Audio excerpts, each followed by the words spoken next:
What we do here is go back. Check.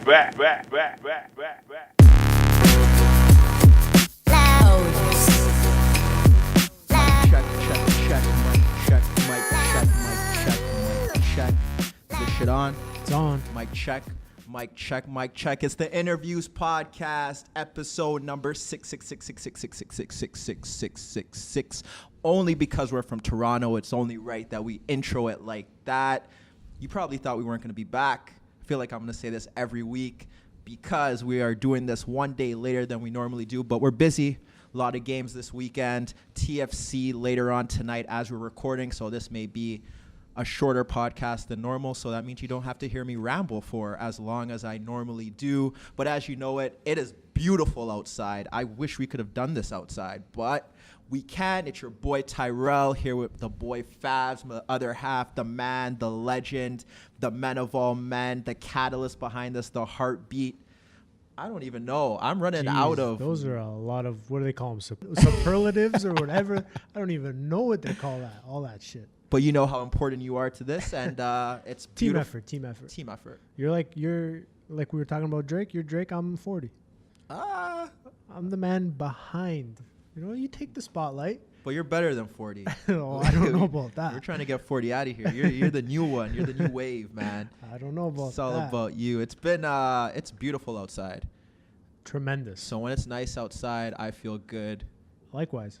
You know? Likewise. I think we should plug this. Don't forget to subscribe to our YouTube channel. Don't forget to subscribe to the InnerViews Podcast on iTunes. We always do at the end of the show, but for those of you who are impatient and can't wait till the end of it, subscribe now. And, you know, you could turn it off whenever you feel like it. It's funny that you did that because I was thinking the same thing. And we've had no time to set up here. We've been doing this in a mad dash. And yet, it's episode number 6. TFC is their home opener, not technically an MLS, but it's their home opener tonight. We're excited. You should be excited. But we got some other stuff to get into in a bit. What's on your mind? What's going on? What's good? Hey, your favorite thing finally ended, the Olympics. Yeah. And it's gone without a whimper. Won't miss it. Not one bit. I could proudly say that I didn't watch 1 minute of it. So that's pretty bad. Yeah. Maybe another 4 years. Maybe I'll... In the summer, you pay some attention. Of course, I think everybody in the summer. The summer, there's just more events that like you want to watch. No knock on figure skating or hockey. Well, the hockey, I would watch the hockey, but you would know this more than I do. But I heard the NHL players weren't playing. Exactly. When you start off not having the best players in the world in your competition, I get it. It's not an amateur event, but it's more to showcase people that don't get the limelight always. But yeah. You start off on the wrong foot. You don't have the likes of Crosby, Ovechkin. And you already didn't have my interest, and now you take those guys out. Yeah. I'm definitely not watching. It's funny that they're coming back in China, though. So you see NHL's play to try to get the Asian market. Yeah. So, snake. Gary Bettman, he's a snake. He is. Nothing's changed since the last time I've watched hockey. So it's funny how all the commissioners, there's very few that are really liked. Yeah. Whenever you see them come to the draft or whatever, they all get booed and heckled, and you would think that you're running the game, so you'd be on the pulse of what people want. Exactly. But they have no idea. And I feel that applies for a lot of things, to be honest. A lot of the bigger owners and like in terms of like companies and like in terms of like products, they don't really know what the people want, and it just leads to more revolt and obviously not in every situation. It's a gentleman's club, like people say. Pretty much. You got to be a specific type of person to get in. Yeah. And then I guess most of those people have the same ideals. Don't worry, man. We're gonna crack that. Okay. we're versatile here. We're coming for the suits. We're gonna be gentlemen men. I'm gonna do the next podcast in a suit if I have to. And outside. Oh, definitely. If it's like this, but you know it's Canada, so it may snow by the end of the week. Yeah. Don't be surprised. Highly likely. But what else is good? Didn't watch Black Panther. Did you watch Black Panther? No, I didn't. My family, I think they're like watching it now. We're giving it 2 more weeks. 2 more weeks, we'll have an in-depth. I'm going to bring I can't bring my laptop. I'll bring a notepad, and I'm going to take down all the notes. And I'm going to tell you what I like about it, what I don't.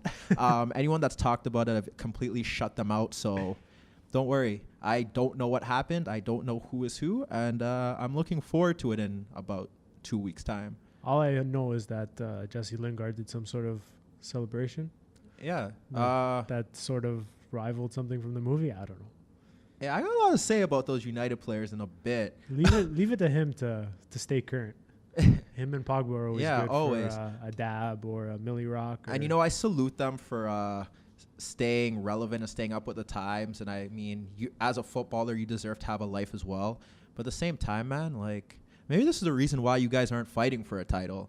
Like, I saw Pogba on Instagram, and I like all this Instagram stuff. He's a great social media market. Yeah. Like, it's Pogba, He right? does that very well for himself. But, man, your off day, I don't see Kevin De Bruyne or Raheem Sterling or Kyle Walker testing out or showing us the new dance moves that, you know, just came out in Memphis or Atlanta or wherever, you know. But Pogba has them all down to a T. He's like a choreographer on the side. I don't get it, man. Like, you're fighting for a Premier League title here, but on your off days, you're not in the gym. You're not working to perfect your game or fine-tune it. You're on Instagram dancing. So salute to you. I enjoy your celebrations, but I don't think Guardiola would have any of that. I'm surprised Mourinho was having any of that. Yeah, Maybe I guess. that could be part of. The issue with it. Well, he had that quote about McTominay. I believe it was 2 weeks ago, where he was like, "Oh, I like McTominay. He's not a flashy player. He doesn't have wild haircuts. He doesn't flash his cars." Yeah, he said something along those lines. So McTominay looks like a guy that I would not want to hang out with at all. He just looks dull. He's like someone you bring into a bar and he just sits there, and like girls will come up to him and that conversation will die in like 10 seconds. Like, there is nothing that remotely strikes him as like a interesting person. Like, he wears his jersey out just to get noticed. Yeah, pretty much. And I think people still don't know that he's a United player. McTominay, like, you play for United? I've never seen you before, right? That's probably what happens. Like, there is just nothing no charisma whatsoever. He doesn't like fit the mold. He's probably like one of the guys that like is totally out of the group in that United dressing room. Because there's some big personalities in that. Yeah, room. and you could probably tell who gets along with who. And yeah, there's definitely some. Pogba's like the cool kid. Yeah. Has all the friends. McTominay's like the total opposite. He's writing notes in his journal about Pogba.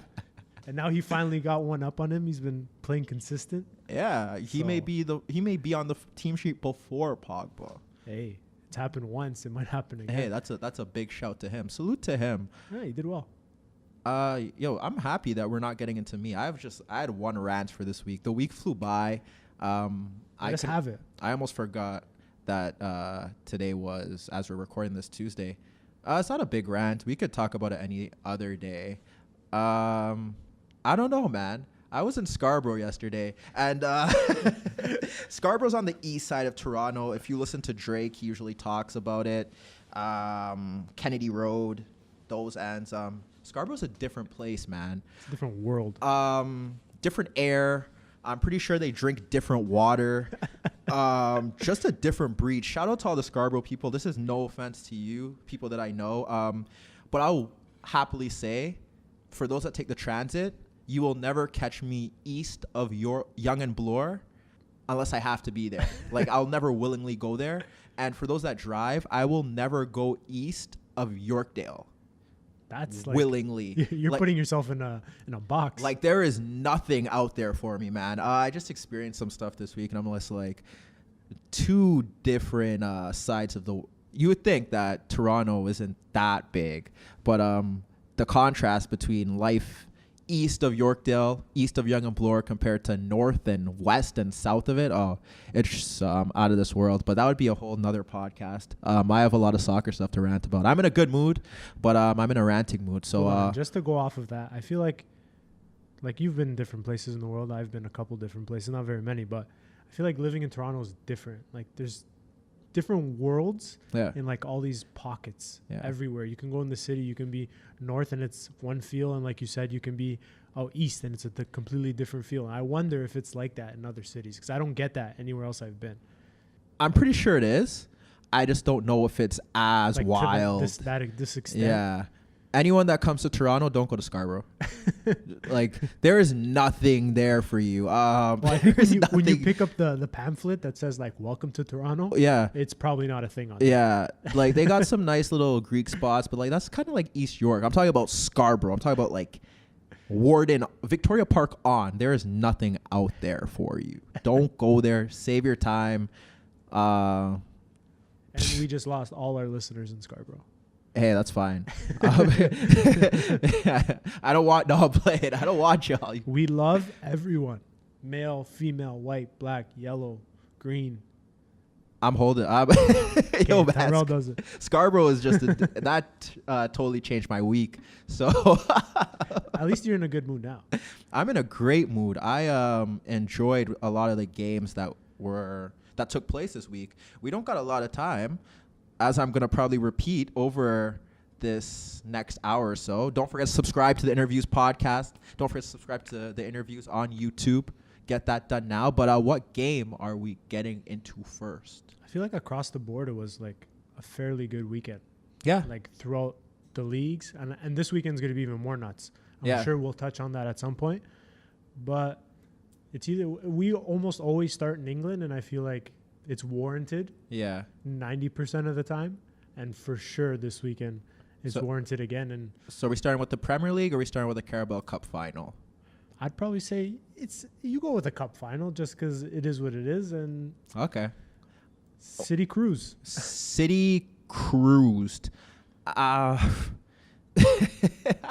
There's almost nothing to say. City cruised. City won their first title, one of 3 that they're trying to get.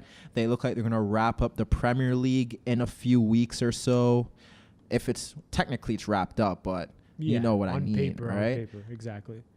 Arsenal, this was a big chance for them to really salvage what's been a very mixed / underwhelming season, and I thought that they would get it done, or at least make it somewhat competitive. They have a good record against City, and I thought they played well against them in the league earlier this season, but that was, I'm not going to go Gary Neville on them or like some other pundits did, because it was not surprising at all. No, I feel like people are like acting like, oh man, no, like Arsenal, yeah, sure they had a chance, but did we really expect them to beat City? Like, was that a thing? I know on my end, I never really thought I don't want to say that it would have been close. Yeah. But a 2-0 I could have easily seen. So 3 isn't a stretch. They're expecting a fight.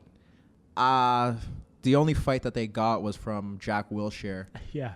But like that's every week, and I know we like to praise Jack because he's such a dynamic player and he wears his heart on his sleeve because that's just who he is. But he wasn't that great either. So the team as a whole, disconnect everywhere. I felt like it was too soon for them to play a game of this stature, given all the changes that have been made and just everything around the club. Like, I'm pretty sure they rushed Ramsey, who wasn't at his best. Xhaka, one week he looks half decent, 1 week he's exposed. On the very rare occasion, most likely only when they play Conte's Chelsea, he looks pretty decent. Losing Monreal didn't help. Ozil hasn't played a goddamn good game since he got that contract extension, so he finessed them heavily. But like, imagine me being Mesut Ozil and like holding out on leaving, and then you pay me like 300 quid a week.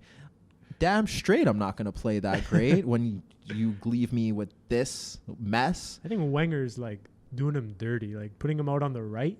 Yeah. Like as a right midfielder, you're not playing to any of his strengths at all. I understand maybe you're trying to overload the middle of the field, maybe hold a little bit of possession from City, but realistically, you're not going to be able to get the ball from City in large spells. Before the game, I don't know if we're really friends, but he follows me on Twitter. Michael Cox wrote a good story. It's been something that like I've been praising Guardiola for, and it was a great example of what happened this weekend, where Arsenal has Mkhitaryan and they have Ozil. I know Mkhitaryan didn't start. He has those 2 players in his side, and he can't get that to work. Whereas Guardiola has 2 guys in Silva and De Bruyne, who are naturally number 10s, who had teams built around them to their strengths and had defensive midfielders play behind them. But he's found a way to make them play as number 8s and have it work.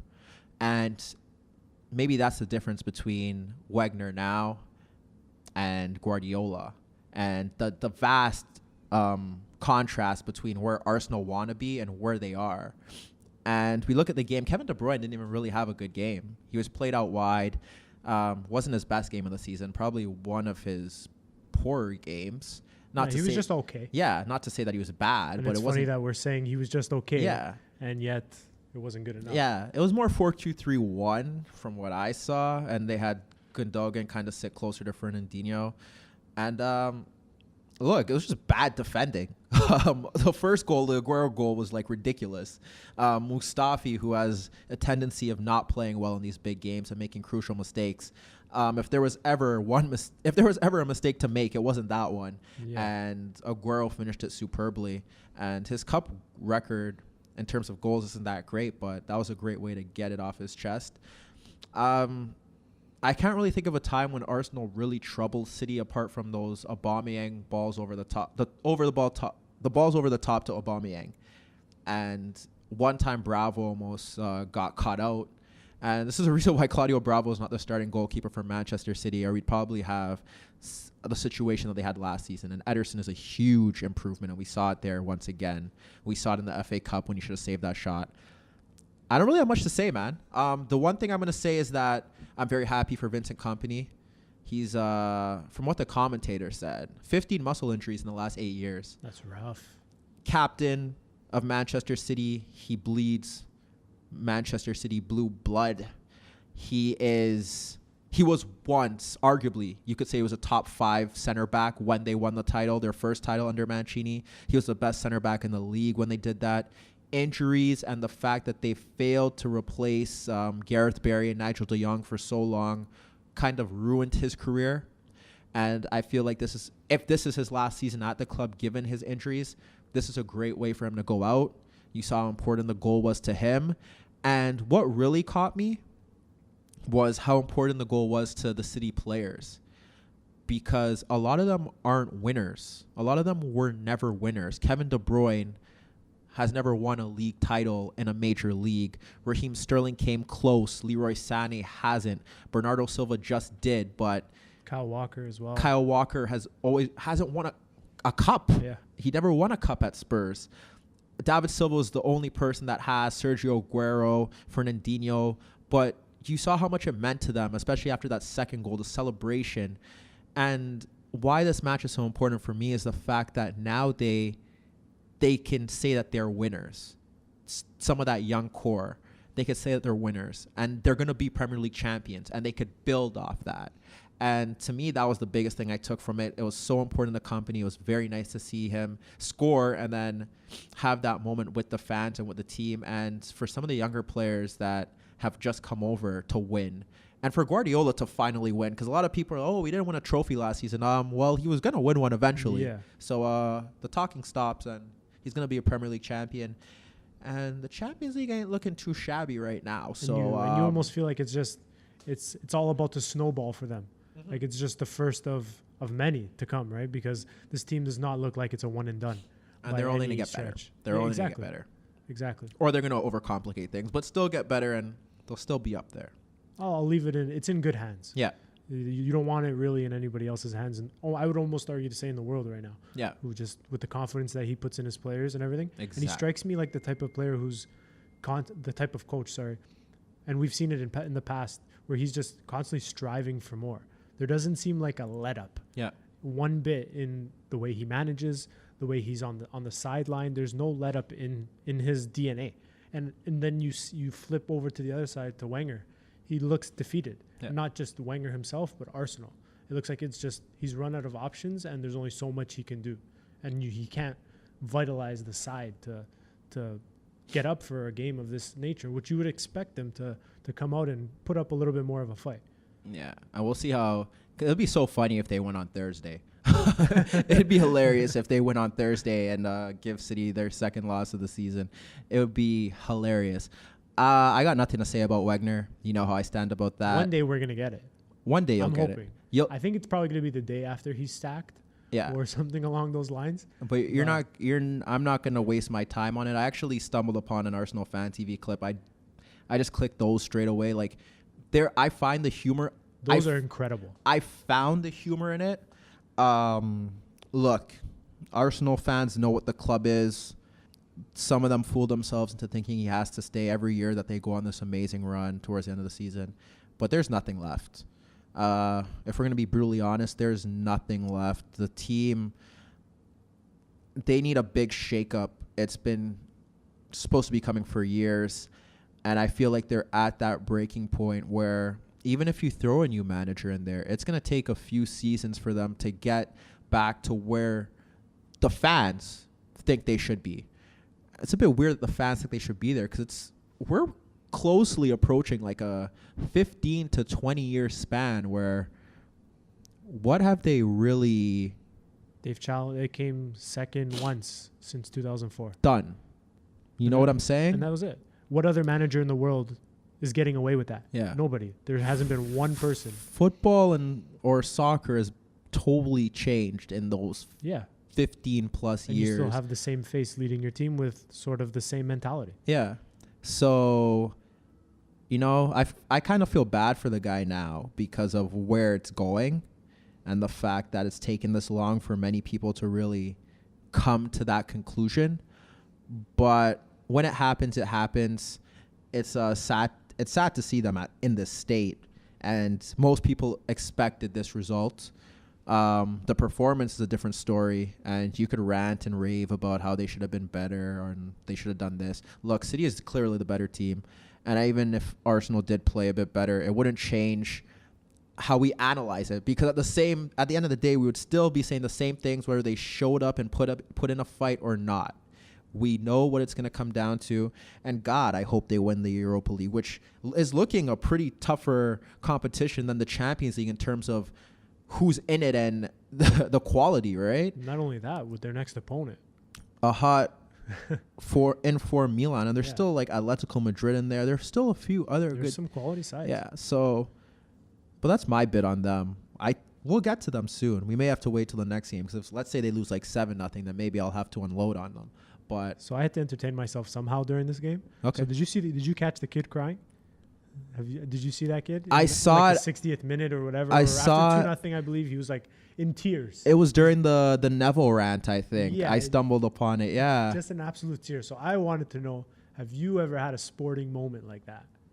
Like, were you just like, more so I guess when you were younger, where you just felt like hopeless? Like, I felt bad for the kid.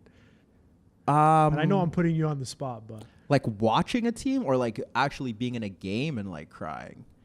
Either, or maybe not so much actually being in physical tears. Yeah. But like something Dejected, where you just felt, right? Yeah, exactly. I guess since I asked you the question, I'll start and give you some time to like come up with something quick. Yeah. For me, it's got to be Euro 2004. Oh, yeah. When you get all the way to the final, you're at home, everything is looking good. You've come back in the group to get a win against Spain where nobody thought you were going to beat Spain. You go on and you beat the Netherlands, you beat England in a penalty shootout, and you get to the final and you're like, yes, Greece, it's finally going to happen. It's finally going to happen. You have a mix of upcoming talent. You had Ronaldo, but then you also have the old guard of Figo, the Rui Costas of the world, and you're like, we're finally going to get this monkey off our back. And then you get to the final, Greece puts up that wall and the one corner kick, but that to me was like complete dejection. Like, you just felt terrible. There was no words almost to describe that feeling. And I guess that's probably the one. I've been pretty lucky. I support Porto and Portugal. I've been fairly good in the last decade or so, I would say, on most international tournaments and just a couple bumps in the road. So I've been lucky to witness a lot of success. Carestillas or? Yes, Carestillas. But yeah, that's my moment, 100%. Still doesn't. I gotta think about a game that I played. And I'm pretty sure you were there too. This goes way back. You know what's funny? This was my other thought as well. Yeah, we don't really gotta get into it, but that final hurt because we don't gotta say names. But that final hurt. We know why. Yeah, it ended the way it did. Yeah, that final hurt. I'll never forget that. That's that's a big blow. That's like as far as the height of my playing career was. Hey, that's a big height, like, especially after the semifinal. Long story short, there's pretty much a tournament. It lasted throughout the entire school year. Fabio and I went to the same school. We were possibly heavy favorites because I remember the year before we had a very young team and we lost in the later stages before like the quarterfinals and whatnot. And we knew that the next season would be really good, and we were. Made it all the way to the semifinals convincingly, got to the semifinals, played a hard-fought game against a very good team with a goalie that played for the Canadian national team at the time, yeah. And he was making unreal saves throughout that entire game. We win the game in a golden or silver goal in extra time, like pandemonium. Minutes before, seconds before penalty shootout. Then we go to the final. Very tough game. We're knackered. We're beat down. We lose basically a few errors, individual errors on our part, and we put so much into it. It was a rainy day, and when you're the better side and you feel like you should win. And when you're young and you're just like, oh, man, really? That's a moment where real thug tears could have been shed. They weren't shed, but they could have been. Deep down, they were shed. You go back to school, you want to bring that banner back, and then you come back, everyone's like, how do you do? And it's like, well, damn. We got nothing to show for it. They even had like the whole school come out and watch a game. Like you felt like you were like pro, Yeah. There was like 100 people watching, cheering you on. That's as big as it gets when you're that young, right? So that's what I think about. Oh man, that's what comes to mind the top. That's funny. But oh wow. But that's all I gotta say about City. That's all I gotta say about Arsenal. We'll see what happens this weekend, but I felt like I had more to say about the United game because I thought it was a fairly even game, to be honest. First half more so than the second. The first half, yeah, but I don't think either side created that many chances for me to say that there should have been a decisive winner. No, we just had Morata right off the bat. That was wow. That would have been one of if not the goals of the season. That was Conte. That was like a Conte-esque play right off the bat. Yeah. Everything was just calculated to a T. 4 passes, diagonal ball. Yeah, I'm starting to feel bad for him. Conte? No. Well, Morata? Oh, yeah. Sorry, Morata. Yeah, I'm starting to feel bad for him in the sense, I feel like he's still a bit too soft. He's getting bullied out there. I don't know if it's. I always have that theory that foreign players that come into the league, they struggle after the Christmas break. They're not really used to that many games in such a quick succession. And then the thing with his friend where he passed away, but I don't know what's in his head right now. I don't know what's really going on there. He did not play very good. He did not. No, other than that effort. Yeah. Didn't add much. No. And the goal that he scored that was apparently onside. It was narrow. Like, I'm not going to blame the officials for that. Towards the end when Willian, Giroud and Fabregas combined, and then he scored, and yeah. But I'm not gonna blame the officials for that. It's a very tight call. It was literally like his shoulder. Or whatever. But what can I really say? I was really impressed with what Mourinho did in terms of switching the system. He said that he called it a box, a midfield box, not a midfield diamond. And I guess he's looking at his box on an angle. Yeah. It is a box, no? A diamond. Technically, kind right? of, in a way. I was like, oh, that's interesting. I can understand where he meant that in terms of McTominay and Matic and what they did. And he prepared that match to a T in terms of having them kind of stifle out the space that Willian and Hazard would combine in. And kudos to him for doing that. I thought Alexis Sanchez didn't do much either. That wasn't the best game for him. I don't think Martial did much as well. That was probably Matic's best game in a United shirt this season, for me at least. Yeah, I think it probably was. And it was more of I'd say a team effort than individuals. Yeah. Where in this case it worked. Yeah. Well, if I look at it, I think the wing backs and the full backs even itself out. We got a phone call and we don't even got callers on the line. But I think the fullbacks and the wingbacks cancel each other out in terms of Young, Valencia against Moses Alonso. I always felt that Morata would be at a disadvantage because of Smalling and Lindelof, who both played I think they played well given the task that they were handed. I am really disappointed with Eden Hazard. Really? And I know he had a decent first half, but you got Scott McTominay. You expect him to do better. Scott McTominay. Yeah. I'm older than Scott McTominay. We are older than Scott McTominay. Scott McTominay has a handful of Premier League appearances, and you are the best. You are supposedly the best player in the Premier League. And I'm not going to say he kept you in his pocket, but you didn't do anything to try and expose him.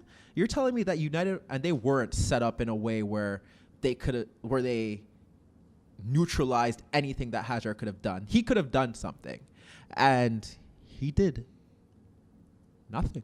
Don't remember a time where he really went one-on-one against really anybody. He did help create the goal, but once again, I thought Willian was the best player for Chelsea on the pitch via the counterattack and his transitional play. But Eden Hazard, like, if not even for the team, for yourself, because if I'm someone at Real Madrid watching this and you're going up against Scott McTominay, I'm going to continuously repeat that name. And you are supposed to be next. You are supposed to be the next in line, Eden Hazard. And you give me that. Or you give us that. Yeah. And what makes it worse, I'm going to stick on this topic, is the fact that people had the audacity to question Conte as to why they took Hazard out of the game. When I'm watching this game, and Hazard came off around the 60-something minute.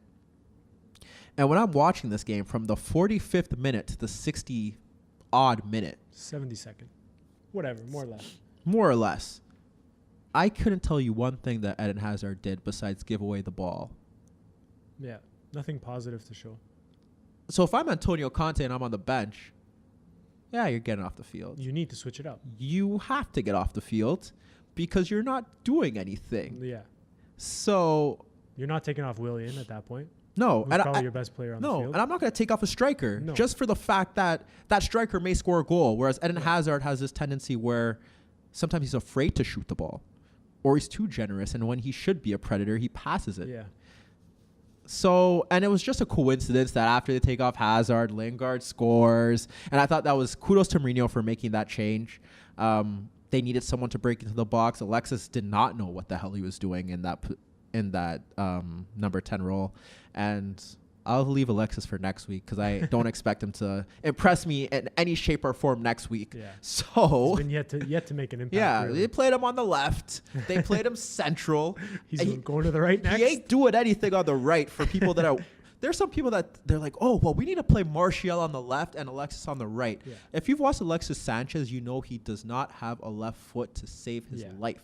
So I don't want...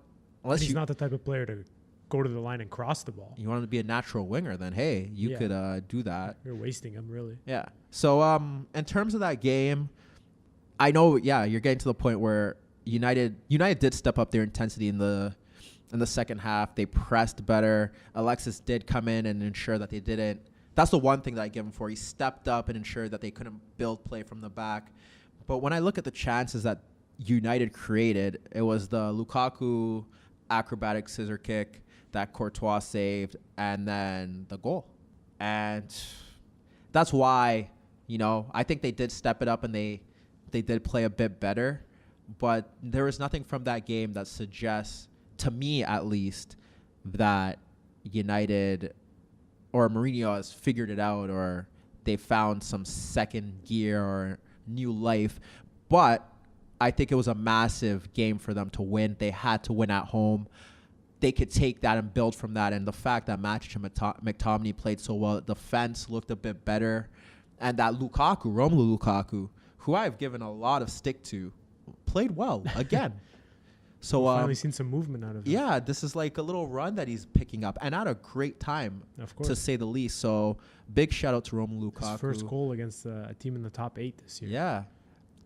Oh, really? Yeah. That's not a surprise. I think he's got 12 or 13 and it was the first one. Yeah, because when he was playing for Everton last year and he scored 20-odd, I'm pretty sure half of them or more or less, most of them were against bottom feeders.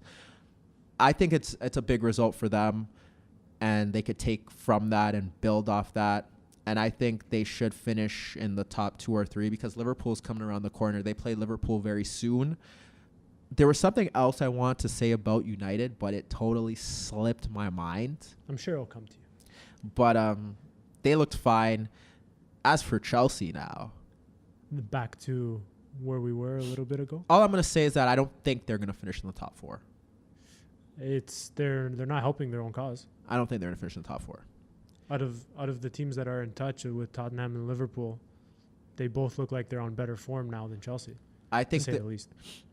I think they have it in them to do it. I think there's a lot going on. The Conte stuff with the boardroom doesn't help.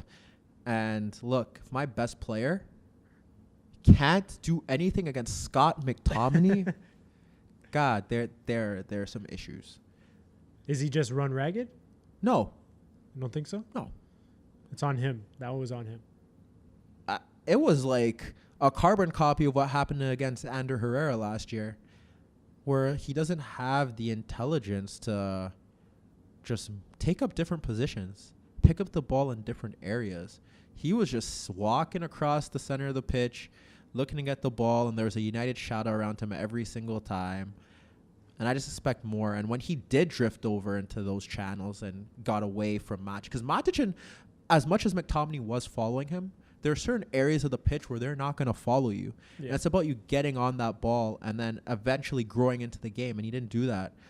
And he's about to hit the prime of his career. And in these big games, I expect more from him. And it just irks me the fact that he could have a great performance against West Brom, who are pretty much going down. I don't know if you watched them this weekend, but they're pretty much going to go down unless they sack Pardew and hope someone else comes in and saves them. A miracle. He could do that against West Brom, and he gets all this appreciation, all this credit. And then in these bigger games, or even against the mid-table teams, we don't hear anything about Eden Hazard. He's a little bit quieter. There's no negative things to say about him. But, hey, I don't think, the way they're going, I don't think they're going to finish in the top 4. That would be really tough. It'd be extremely tough. They've only won 2 games in their last 6, whereas everyone else is continuing to put points on the board. Picking up form at the right time. And this is the time of year where we usually see who are the better sides and who are the not so good sides, because we're getting into that final stretch soon, and it's time to step up. And when you lose 3 of your last 6, you're doing it all wrong at the wrong times, and it's not a good look on them. Totally agree. But that's it. I thought it was a good game. United fully worthy of maximum points, although I thought it was very tight. And hopefully they could build on that and make a real push, because we haven't seen them at their best, and they've kind of been just getting by, squeaking by. That was my point. Individual brilliance. The goals, they were just the way they came about. One, Christensen, thought he had a concussion for a second because he bumped heads with Lukaku. The one time that they kind of shift out of position, Chelsea, they pounce on that. And then the second goal, great cross, good work from Lukaku, but it kind of came from nothing, It's almost what we've seen against Barcelona. For a team, but it's not even about Chelsea. Just in terms of shutting off. Yeah. They shut off and they just get hit. From a Chelsea perspective, it's the fact that they shut off. From a and that's terrible feature to have for any side looking to aspire anything successful. But from a United standpoint, for a team that spent so much money and have so many attacking options, and it's partially Mourinho's fault, you just expect them to create more chances and not rely on just something to come out of the blue for them to win games. And it's not that it happens one week and then they play well. It happens every week. So what did you think of Pogba's performance? It was okay. A little better? It was okay. He benefited from being in a 3? Yeah, but not to the extent that everyone thinks that he's scoring. I think everybody thinks he's going to just pick up the ball and march down the field and score a goal every opportunity he gets. Yeah. And that's not going to happen. Not playing in the Premier League as well. Yeah. Nobody's going to give you that time and space. Look, I'm not on the training grounds, so I don't know what happens on the training ground. But like I said earlier, I don't know. If you want to be the best player in the world, man. Yeah. I just need to see more. Yeah. And I don't know if his head is there. I don't know if he's capable of being that guy. And I think that's why we've seen two players be at the top of their game for the longest and declared the world's best, because these other guys don't work as hard as those two. No. You know what I mean? Yeah, sure, you got to have the talent, but you also have to live, breathe the lifestyle. Yeah. And I don't think Messi puts himself out there as much as Ronaldo does, because Ronaldo, he had his own movie where we seen his whole life, and we see him constantly training at whatever hours of the night. But these guys are putting in the work. Yeah. But to credit Ronaldo, I think if there's anyone that Pogba should look at and try to replicate, it's him. The balance? Because he finds that balance. And I think if you can, like, if I'm a footballer or a soccer player, to be honest, I'm not trying to have the life that Messi has. Kudos to him. I'm happy that he enjoys that type of life. But I'm trying to have the life that Ronaldo has, where you could be in the magazines and you could be the face of different brands. Yeah. But at the same time, find the balance to put that much work into your game on a daily basis. And I think if any young player is looking to aspire to be a player and have that balance, it's him that you have to look at and try and replicate that. It might also be the people around them, because like with anything in life, you're a product of your surroundings. Yeah. And from what we've seen, Ronaldo has a good group of core people around him. Yeah. I can't speak to the group of people that Pogba has, but maybe they're just a bunch of yes men saying, hey, you want to go to the club, or you want to go do this, you want to go do that? Yeah, let's go. Yeah. Instead of being like, hey, maybe it's time to settle down and focus on this for a little bit, and you'll reap the rewards elsewhere. It could turn into, like, obviously he hasn't yet, and he probably will never hit the heights of what Ronaldinho did, but it could end up being something like that. It leaves you wanting more. Yeah. Well, not even wanting more. Well, just the talent was there, but, work ethic. Yeah. Any other Premier League games that really caught you? I guess we could run through the other top four. I watched Liverpool. Liverpool put in their standard performance. West Ham were pretty abysmal. We had Leicester Stoke 1-1. West Brom, as you said, bottom of the table. 2-1 loss to Huddersfield. Bournemouth 2-2 with Newcastle. Newcastle can't seem to just get it right. I don't think Slimani played, so they went out and got him in the winter transfer window. And wait, what was that Newcastle result? 2-2. Okay. Bournemouth. Brighton beat Swansea. Carvajal's finally brought back down to earth. Hey, he's done a good enough job as is. So. Yeah, when you step in and you start getting results right away almost, it's good on him. And then Burnley, Southampton 1-1. And the game that you told me to watch that I didn't because I refused to watch Everton play. Watford beat Everton 1-0. Hey, Troy Deeney gets it done. Hey, again. For those people that want to know more about this relegation battle that is about to really pick up, we are going to get to that. Don't worry. Very soon, I'm going to get Fabio to start watching these mid-table games because I will be spending my week watching these mid-table games, so he's going to have to watch them too. But from 19th to 14th, to 13th, sorry, we got a 4-point gap. Yeah, we got to. We're going to touch on it very soon. Yeah. We're practically in March now, so. Sorry, I kind of left those Spurs. They had their late 1-0 win over Palace. I'm going to touch on three things quickly on what you stated. Newcastle, I think that's not a bad result given that although Bournemouth lost last week, I think they played pretty well in February and January, Bournemouth. And I think Newcastle, they're pretty limited, but I think Rafa has enough to see them through. I don't know if they're in that dogfight right now, but they're probably at the upper, the higher. Sitting 2 points above it. Yeah, so I think they should be fine. They just have only won one game in their last 6. Yeah, so that's the problem, right? It's time to do something. In terms of Liverpool, they have now eclipsed 100 goals in all competitions. They joined City. Yeah, and that game, Oxlade-Chamberlain played pretty well, which was probably his best performance in a Liverpool shirt to date. I thought Arnautovic gave them a few problems at the start, but eventually, like I said, if you have Patrice Evra, Collins, Zabaleta, you're gonna get picked apart. You are going to get picked apart. Speaking on Arnautovic, have you obviously you've seen it, but who's somebody that comes to mind that you see so much talent in, and almost like the Pogba thing, you just feel like It's just like he doesn't produce, or like the work ethic isn't there, because he has all the tools to be a hell of a striker.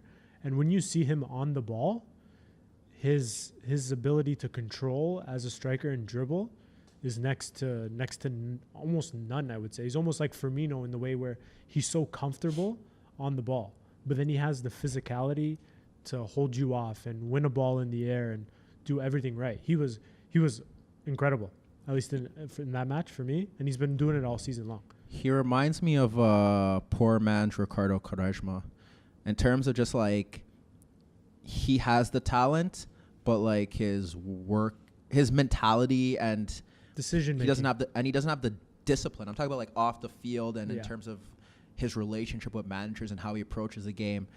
He's not the easiest player to coach, and it's kind of like it's his way or the highway. So that's how I feel about him. It seems like the flashy players, or the talented on the ball players, seem to be that way, where this is what you're getting and I want to do it my way. And if I'm going to do a step over at the wrong time of the match, it's either you're going to sit me on the bench or you got to deal with it. Yeah. That's pretty much how it goes. And I didn't think they weren't great, West Ham, but the goals that they conceded, they should have done better. Especially like the third goal, the Adrian kick, and I think it was João Mario with the poor touch. Yeah. Like that could have been rectified. And then the Salah goal, he keeps scoring. And keeping up with Kane. And Liverpool keep winning. But I thought they should win this game at home, and they did. So they just make everybody pay for their mistakes. Yeah. And I guess it's going to come to a point where I got to stop saying that it's everybody else's mistakes, because clearly it's something that Liverpool's doing that is helping create these mistakes. Like their pressure is just runs teams ragged. They've played better over the past few weeks, or you could say month and a bit. So I'm not really surprised. Like I said, they're doing it in spurts. If they could finish off the season like this and continue to win games, possibly, and if they do that, they'll finish second. That would be a big indicator to me that Klopp has them on the right track. But and build some confidence. They're still too unreliable for me to say that, yes, they found it. And like I said, in terms of a midfield and winning the league, I'm sorry, James Milner, Oxlade-Chamberlain, and Emery Chan ain't cutting it for me. Yeah. But they will get a nice boost next year, with Keita coming in. Yeah, but for what they have and the front three just clicking, it's working right now, and they're winning games that they should be winning, and I think that's very key, because in the past, Liverpool haven't won games that they should be winning. So kudos to them, and that's one of the reasons why if they continue like this, they're going to finish in the top four. And then when we get to Spurs, they're doing the same thing. They had to wait very late to get it done, extremely late. And it's Crystal Palace. I know they're missing Wilfried Zaha and Loftus-Cheek, but they didn't offer anything. Not going forward. Christian Benteke, he's finished, and it's funny, not finished, but I don't think he'll ever reach the heights that were possibly projected of him, because there was a point possibly in 2014, 2013 where I could say he was better than Romelu Lukaku, and I thought he could play at maybe not a title-winning club, but when he went to Liverpool, I'm like, okay, maybe he should be at a top four team, maybe not the main striker, but top-tier striker, a second option, right? Yeah. Just doesn't have enough movement. They played a very defensive-minded midfield. They didn't have any counter-attacking threat. Andros Townsend doesn't run in behind. He runs at defenders, and it's the same trick, one-trick pony all the time, and not as efficient or devastating as Arjen Robben. So it was always going to be a difficult afternoon for them, and I thought they defended well. I thought they allowed Spurs to really come at them.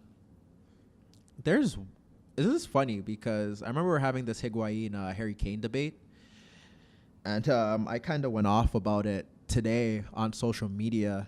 For people that were giving Higuain slack for missing a lot of chances over the past 6 weeks, and it's gone unnoticed. No one has said a word. Yeah.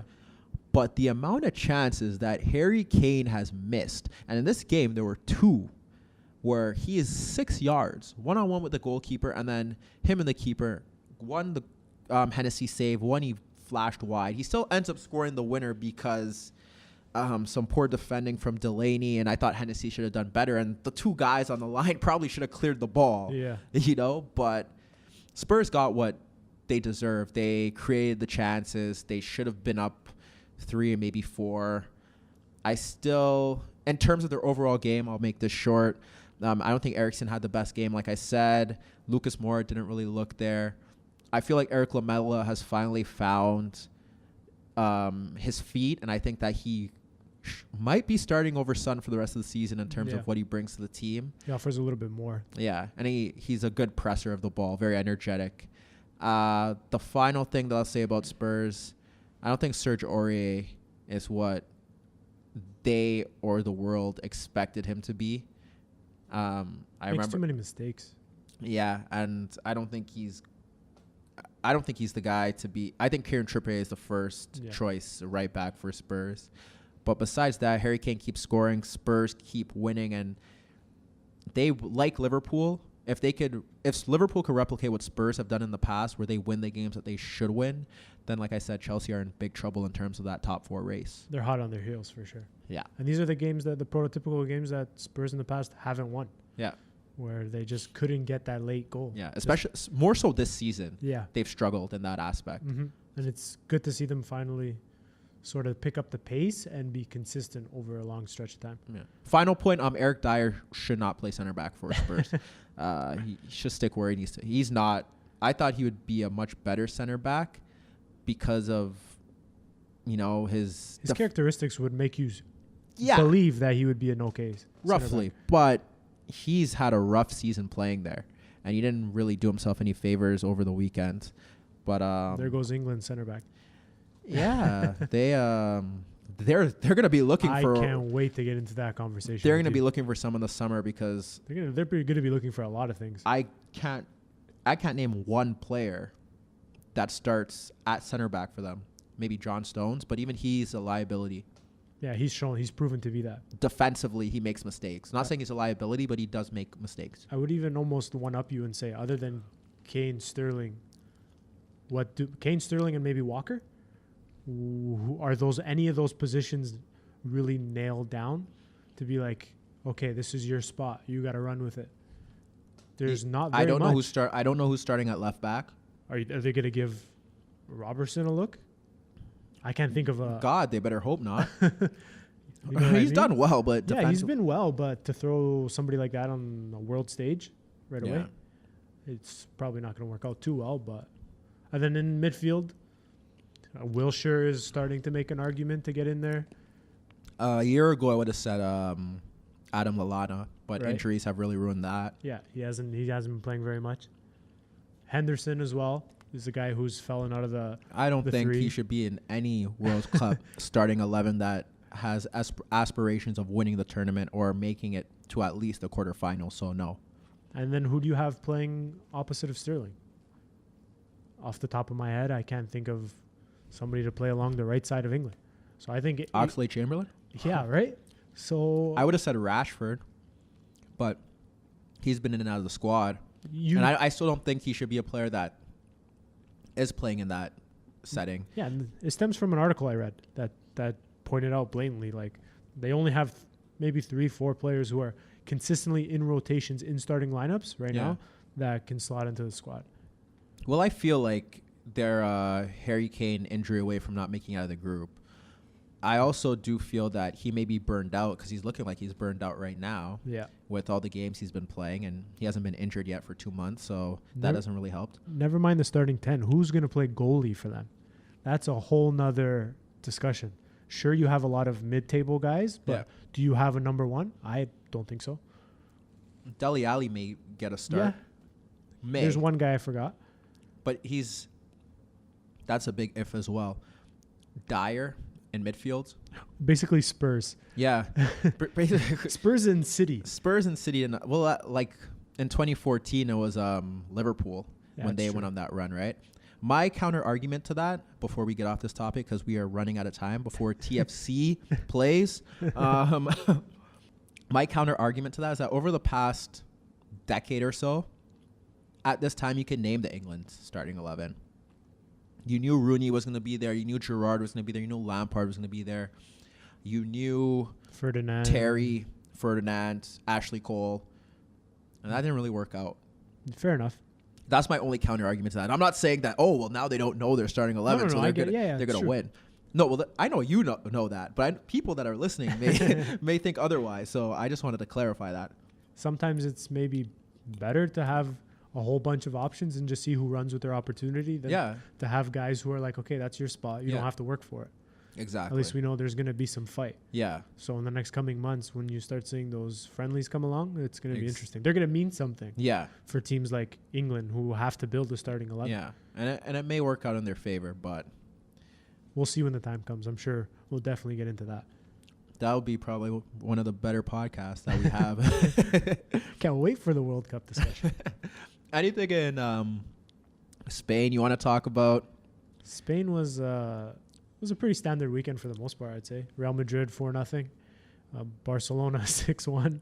Real Madrid 4-0. That was the Ronaldo. He scored 2? Yeah. And he let Benzema take a penalty shot. Did you see that? This is, like we've been saying, soundboard claps. Big shout out to kudos to Ronaldo. To Cristiano for doing that. I always knew you were a good guy deep down. I was just waiting for you to show it. Benzema actually had a very good game, and he's coming off the back of 2 or 3 decent performances now, where I think he doesn't get a lot of credit. He does a lot of work off the ball that allows Ronaldo to do what he does. And you you are very good, because I was talking to a friend about that. Obviously not this season, but we could say last season or the season before that. I was like, Benzema's a top 5 center forward, and I think he does a lot of good off the ball, and he was still scoring goals, and that would get minimized because of how many goals Ronaldo was scoring. Yeah. This season he hasn't been at his best, but I still think on his day he's in that conversation because he does everything else. So I'm very happy to hear that. What else do you have to say about Real Madrid, because they lost today? Yeah, they went off at the time of this recording. They went off a 4-0 performance and lose 1-0 in the last minute of the game. They did rest Ronaldo, and Marcelo didn't play, and this is something for you, because I don't think Toni Kroos and Luka Modric are going to be fit in time to play that Champions League game. It looks like both teams are going to be fielding depleted lineups at this point. Well, the way I feel about that big Champions League game is, regardless if Kroos, Modric, or Neymar were playing, I still think that PSG is going to do it. But we'll get to that in a second. So I'll let you finish about Real Madrid. Confidence. I like it. No, Real Madrid, with a game like this, they show you their Jekyll and Hyde-ness that's been all season. They've yet to find a long period of 2 months where they've just been consistently good. And we see it again where they win one day and then the next day they look in shambles. And there's no way, yes, your team shouldn't be as good without your best player, but a team that's the stature of Real Madrid should not be dropping points just because your main player isn't there. And I know that's not an excuse. The rest of the lineup, there's been players in and out. Yeah. But you need to win these games, regardless of who's in the lineup and who's the opponent. That's why you have the money you have to spend on the players you do. Lucas Vazquez played. Asensio played. Isco didn't play well. I don't think any of those 3 really played well. Bale didn't really do much. He's not back yet. Not much was really creative for him. Just to really to summarize that game, Gerard Moreno, remember the name. He was very good, and I was very happy that he scored that goal today. Good finish. Yeah, very good finish. So I think they deserve that. There's a good stat about Espanyol, because we got to give them some credit. Espanyol have now beaten Atletico, Real Madrid in La Liga, and Barcelona in the Copa del Rey at home. So it's not an easy place to go. Kudos to them. Not that we're giving Madrid a pass here, but big shout out to Espanyol. And Real Madrid dropped more points. It looks like they're focusing on the Champions League, and Ronaldo is saving all that juice for that and the World Cup, kind of like we saw last season. Last season they had the league kind of wrapped up because of how poor Barcelona played, and they had more options on the bench. But this season that is not the case, so we'll see if they strike again and win or make a big run. It all comes down to that's their season right now, so I can't blame them for doing what they're doing right now. Barcelona, in a nutshell, we said they go as far as Messi and Suarez take them, and boy did they take them somewhere. And Philippe Coutinho, for me at least, still didn't play that great. Scored a screamer. Yeah. He does what he does, right? Yeah. That's typical Coutinho. Yeah, Coutinho in a nutshell. Yeah. He was kind of, I don't want to say lost, but he was quiet out there not until that. Yeah. But that was one of his sparkling moments. Yeah, and I'll give him the benefit of the doubt. You don't just go to Barcelona and find your feet. Of course. So I will properly assess him next season. But even in that respect, I'd say Dembele looked 10 times more active than Coutinho was. Yeah, just his finishing was bloody awful. Yeah, and I give him credit because he's coming off the back of an injury. Yeah. So it's going to be interesting to see that when these two guys start to fire on all cylinders, what they look like. Yeah. And it'll be nice to see pressure off Messi and Suarez. Yeah. But it doesn't look like Messi and Suarez care right now because they're putting the team in the backpack and carrying them. One small thing about that, it was hilarious how Luis Suarez tried to get himself that yellow card so he could get a little rest before Atletico, because I don't think he trusts himself not to get booked in the next game. I wouldn't trust him. Salute to Louis for doing that. Speaking of Atletico, they go on to win 5-2. Yeah. I know you don't give much. No. See, we got that all wrong. There were too many games this weekend, and I couldn't put it amongst myself. An honest effort into it? Yeah. Fair enough. To take my time to watch them. Yeah. Carrasco's going to China. I know it doesn't matter so much, but Gaetan as well. Yeah. They're both going over to China. But Carrasco apparently is getting paid like $9 million a year. So can you blame the guy? If I'm getting paid $9 million a year and he's very young, go to China, save some money, and come back, pull a Paulinho, but just do it better. You would hope so. Yeah. He's only 24. Yeah. So he can go there for a couple of years and come back when you're 26, revitalized. And yeah, that's about it. So I think that was Spain. In a nutshell. PSG won 3-0. It was over before it really began, solely because the front three were sparkling. If there's one thing to take from that, I would take that Neymar got hurt. I think that's the only thing anybody took from that. That was all over social media after the fact.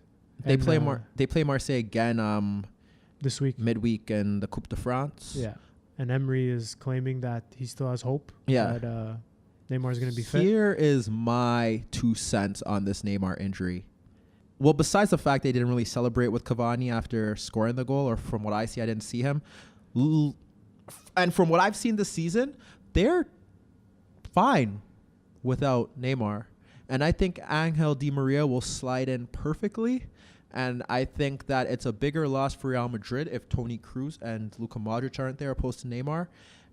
And I trust them at home. And I think from what we've seen of them in Europe, there is nothing to suggest that they can't beat Real Madrid 2-0 or win by more at home. I trust them at home.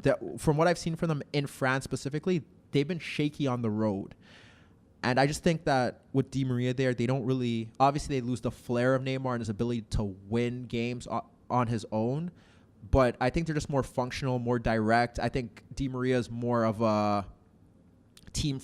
Not a team... Well, in comparison to Neymar, yeah. Everybody is comparison to Neymar. Okay, so I just think... I don't think they lose much in that situation. I understand, but I counter that by saying I almost think that it helps Madrid in a way because... Now Di Maria is going to play on the left and he's going to work it down the left and cross the ball into Cavani every time or 80% of the time.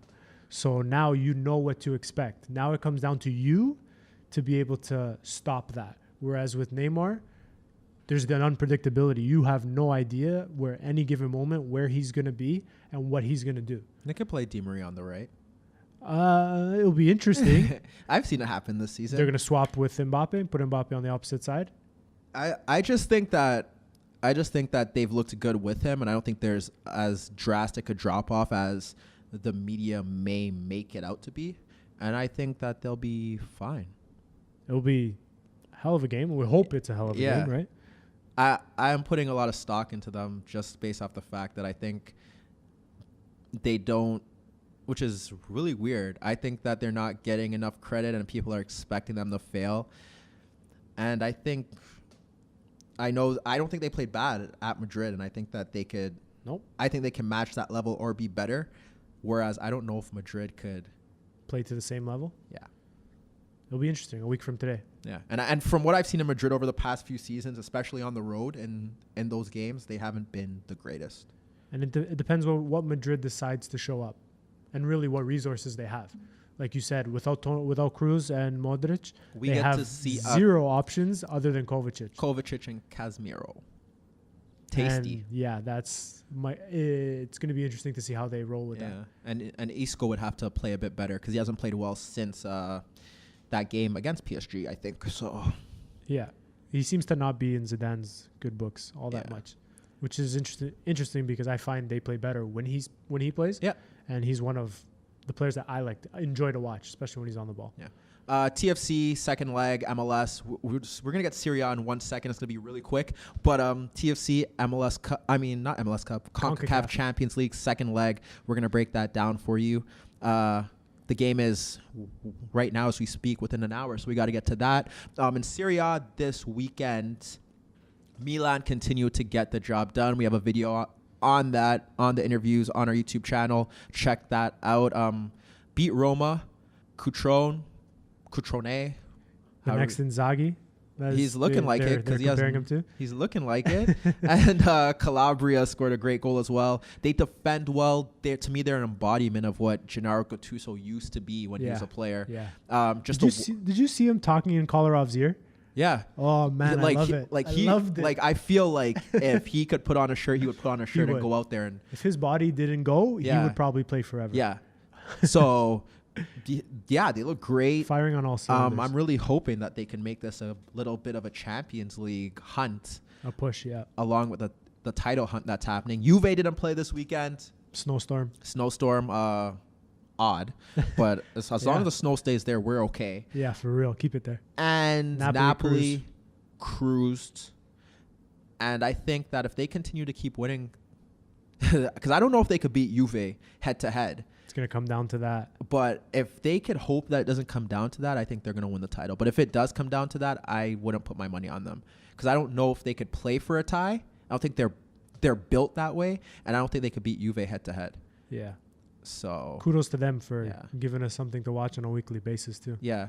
We applaud you. The next podcast will definitely have more time to break everything down. We are still not 100% sure if we're doing one this week, but we will keep you posted on that. At least once a week, you'll be hearing. We'll be here live and direct from the 6th, because it's the 6th episode of the InnerViews Podcast. See what he did there? Yeah, he's getting pretty good at this. I'd say. Yeah.